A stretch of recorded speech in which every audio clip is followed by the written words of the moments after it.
वत्स, तुम अपने घावों को देखकर रोते हो। तुम अपनी असफलताओं को देखकर टूट जाते हो। तुम्हें लगता है कि जीवन तुम्हारे साथ अन्याय कर रहा है, पर क्या तुम जानते हो, जिस पीड़ा से तुम भागना चाहते हो, वही पीड़ा तुम्हें उस रूप में ढाल रही है जिसकी कल्पना तुमने स्वयं भी नहीं की। सोने को कुंदन बनने के लिए अग्नि से गुजरना पड़ता है। हीरे को चमकने के लिए असंख्य प्रहार सहने पड़ते हैं, और मनुष्य को महाकाल बनने के लिए पीड़ा से होकर गुजरना पड़ता है। तुम्हारे आंसू तुम्हारी कमजोरी नहीं है, वे उस शक्ति का जन्म है जो अभी तुम्हारे भीतर आकार ले रही है। तुम पूछते हो, महादेव इतना दर्द क्यों?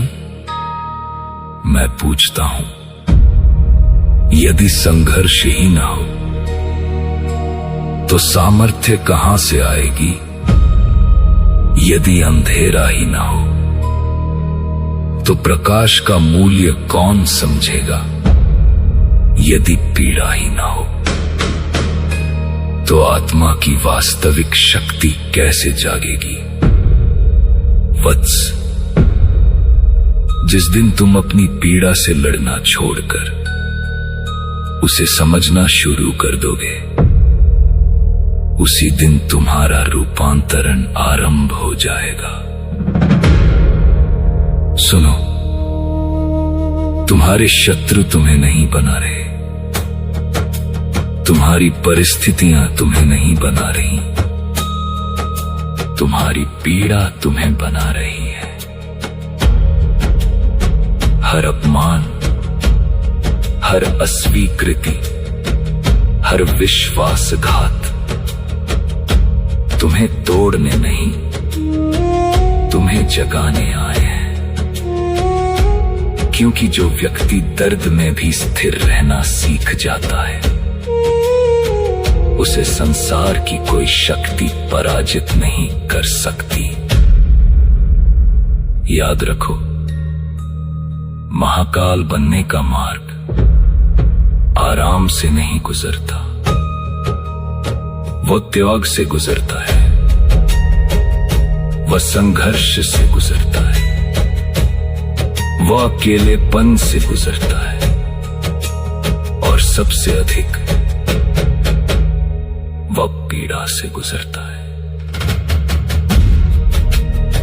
इसलिए अपनी पीड़ा को शाप मत समझो, उसे मेरा आशीर्वाद समझो, क्योंकि वही तुम्हें साधारण से असाधारण बनाएगी, वही तुम्हें भय से निर्भय बनाएगी, वही तुम्हें कमजोर मनुष्य से अडिग महाकाल बनाएगी। उठो वत्स, आंसू पोंछो, अपने घावों को छिपाओ मत, उन्हें अपनी शक्ति बनने दो, क्योंकि मैं देख रहा हूं तुम टूट नहीं रहे, तुम बन रहे हो। और याद रखो, तुम्हारी पीड़ा ही तुम्हारे महाकाल बनने की शुरुआत है।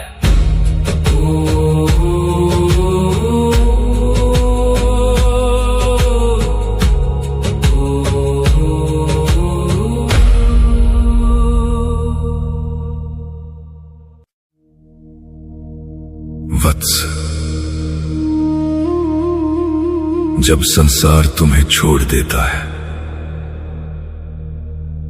तब तुम्हें लगता है कि तुम अकेले हो। जब अपने ही लोग तुम्हारी भावनाओं को समझने से इनकार कर देते हैं, तब तुम्हें लगता है कि अब कोई तुम्हारा नहीं। पर सुनो, अकेलापन दंड नहीं है। अकेलापन वो द्वार है जहां से आत्मा अपने वास्तविक स्वरूप को पहचानना शुरू करती है। जब तक तुम भीड़ में रहते हो, तब तक तुम दूसरों की आवाज सुनते हो, लेकिन जब तुम अकेले होते हो, तब पहली बार अपनी आत्मा की आवाज सुनते हो। और वही आवाज तुम्हें तुम्हारे महाकाल बनने की दिशा दिखाती है। वत्स, तुम्हारे जीवन में जो लोग तुम्हें छोड़कर गए, उनके लिए मत रो, क्योंकि हर जाने वाला व्यक्ति तुम्हारी यात्रा का हिस्सा था, तुम्हारी मंजिल नहीं। तुम बार बार उन घावों को देखते हो जो लोगों ने तुम्हें दिए, पर क्या तुमने कभी उन शक्तियों को देखा जो उन्हीं घावों ने तुम्हें दी हैं? जिस विश्वासघात ने तुम्हें रुलाया, उसी ने तुम्हें लोगों को पहचानना सिखाया। जिस असफलता ने तुम्हें झुकाया, उसी ने तुम्हें दोबारा उठना सिखाया। जिस दर्द ने तुम्हारी रातों की नींद छीनी, उसी ने तुम्हें भीतर से जागृत किया। समझो वत्स, जीवन में जो कुछ भी घटता है, वो तुम्हारे विरुद्ध नहीं होता।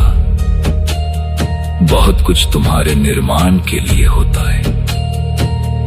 जिस प्रकार मैं श्मशान में निवास करता हूं, उसी प्रकार महान परिवर्तन भी पुराने स्वरूप के अंत के बाद ही जन्म लेते हैं। तुम्हारा पुराना भय, तुम्हारी पुरानी कमजोरी, तुम्हारी पुरानी सोच सब समाप्त हो रही है, और इसी समाप्ति से एक नया तुम जन्म ले रहा है।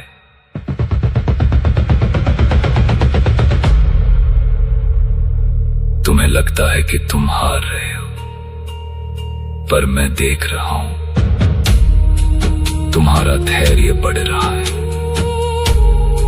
तुम्हें लगता है कि तुम टूट रहे हो, पर मैं देख रहा हूं तुम्हारी आत्मा पहले से अधिक मजबूत हो रही है। तुम्हें लगता है कि तुम्हारे पास कुछ नहीं बचा, पर मैं देख रहा हूं कि अब तुम्हारे भीतर वो शक्ति जाग रही है जो परिस्थितियों की मोहताज नहीं। वत्स, जो व्यक्ति दर्द में भी अपने मार्ग पर चलता रहता है, वही काल को भी चुनौती देने की क्षमता रखता है। और जो काल को चुनौती दे सके, उसे ही संसार महाकाल का अंश कहता है। इसलिए शिकायत मत करो, प्रतीक्षा करो, निराश मत हो, स्वयं को तैयार करो, क्योंकि तुम्हारी परीक्षा समाप्त नहीं हुई है, लेकिन तुम्हारा रूपांतरण शुरू हो चुका है। और याद रखो, जिस पीड़ा को तुम आज अभिशाप समझ रहे हो, वही कल तुम्हारी सबसे बड़ी शक्ति बनकर खड़ी होगी।